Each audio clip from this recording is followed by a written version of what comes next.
Monday, July 15th, 2019, Monaco 64, home of alternative economics and contrarian views. So, one of the big distractions, in my opinion, nowadays, as it concerns the health of our monetary and financial system, is climate change. And I just saw a headline in the FT. It says Extinction Rebellion protests close streets across the UK. London, Bristol, Cardiff, Glasgow, and Leeds disrupted by climate change activists. I wish this headline was and the Bank of England protests closed the streets across the UK as protesters try to end 300 plus years of enslavement by the money masters, right? But no, unfortunately, it's about climate change. Am I for polluting the planet? Am I for runaway development? No. I just think people need to wake up. I will probably be called a climate change denier, but I've spoken about this before, and I really recommend people listen to this video that I've recommended many times before in my videos over the last 3.5 years since I started this channel, and it's one by George Hunt. George Hunt has passed away.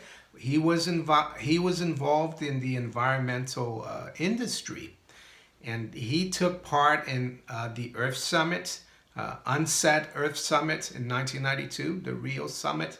He took part in other summits prior to that, and in this 34 or just under 35-minute video, he exposes who's the real power behind the climate change, or used to be called global warming movement or environmentalist movement.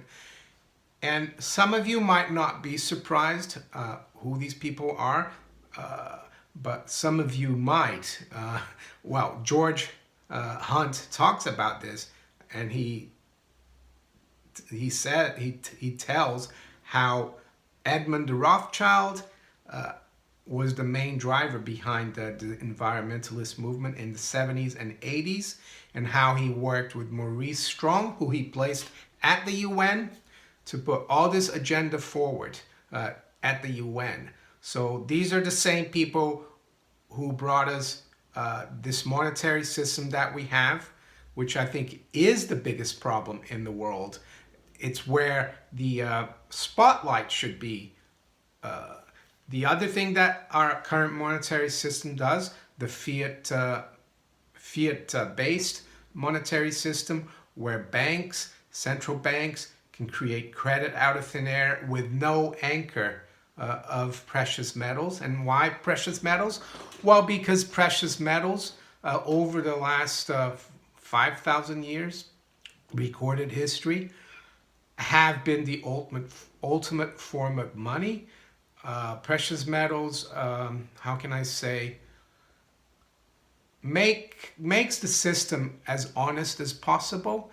It doesn't allow for runaway credit to be issued. It doesn't allow for central banks and banks to keep issuing credit out of thin air and printing money. Well, it's not really money, but printing fiat credit like they're doing now. Under a gold standard, there's a limit to consumption, a limit to development. Things have to be more sustainable. Projects have to be thought of once or twice before being implemented. And I would argue that ever since the world went off gold standard, when Nixon, or a gold exchange system like Bretton Woods was, it wasn't a perfect system, but it did have the gold anchor. Ever since the world went off that system in 1971, you can look at the figures, how the development has been really at breakneck speed. Am I saying countries shouldn't develop, people shouldn't prosper? No, I'm not saying that, but it has to be measured and sustainable. And I would say that's one of the main reasons, the monetary system. Of course, the powers that be, they don't want to put the spotlight on that. They want to put a spotlight on something that, in my opinion, is bogus. I know a lot of you will say or criticize me for that, but I really recommend you listen to this video. And if you really do trust the bankers, that they're honest and they want the best for humanity, then yes, believe in climate change. But if you don't trust the bankers who brought us all the crises and wars of the last 100 years or so, then you should consider what I'm saying. And I highly recommend you listen to this video. I'll put it up in the cards and below in the description. So what's the FT saying? This headline has just come out. This is happening today.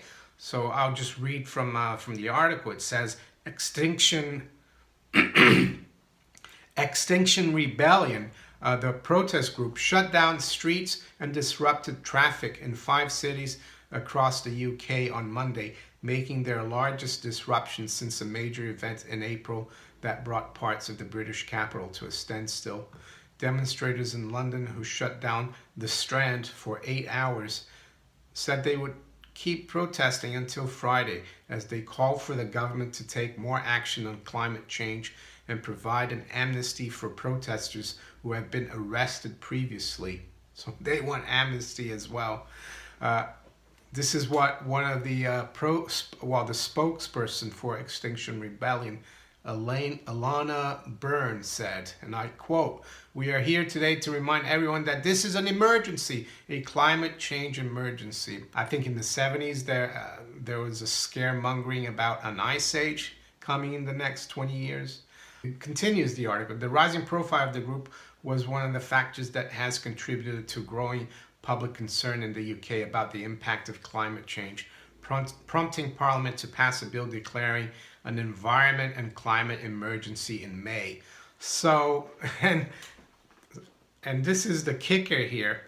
Last month, the UK government adopted a goal of net zero greenhouse gas emission by 2050, making it the first major economy to have such a goal. I'm not really sure what that means, net zero greenhouse gas emission. In my opinion, the strategy of divide and rule of the powers that be, the power elite, because for the UK government to implement these policies, we're going to be taxed even more. We're going to be regulated even more. It's only the big corporations that will have the wherewithal to operate. So mom and pop businesses, small businesses on the high street will be dead if this goes on. But I guess that's what they want. They want to enslave us. And this is a great strategy. Instead of these people protesting about climate change, they should be protesting about the perverse monetary system we have, where a few people can create credit or money out of thin air and buy things without making any effort, while the general public has to actually create some value to earn a living. So that in my opinion is the biggest threat to society, not climate change. And yeah, don't be distracted by this. Yes, some of you might not agree with me. This is my opinion, and I should be able to express my opinion on this subject, and I shouldn't be called a climate change denier either. Just make sure you listen to George Hunt's video. Also, make sure you comment below. I want to hear your views as well. You don't have to agree with me. And as I said, this is my opinion. So, huge distraction in my opinion. But this is what the powers that be wants. They don't want the spotlight on the real problem, which is the monetary system, the way the banks operate, and how they suck the blood out of the economy like parasites. If you enjoyed this video, make sure you hit the like button, subscribe to the channel if you haven't yet. You can also follow me on Twitter, Steemit, and on DTube. I wish you all a great day. Take care. Bye.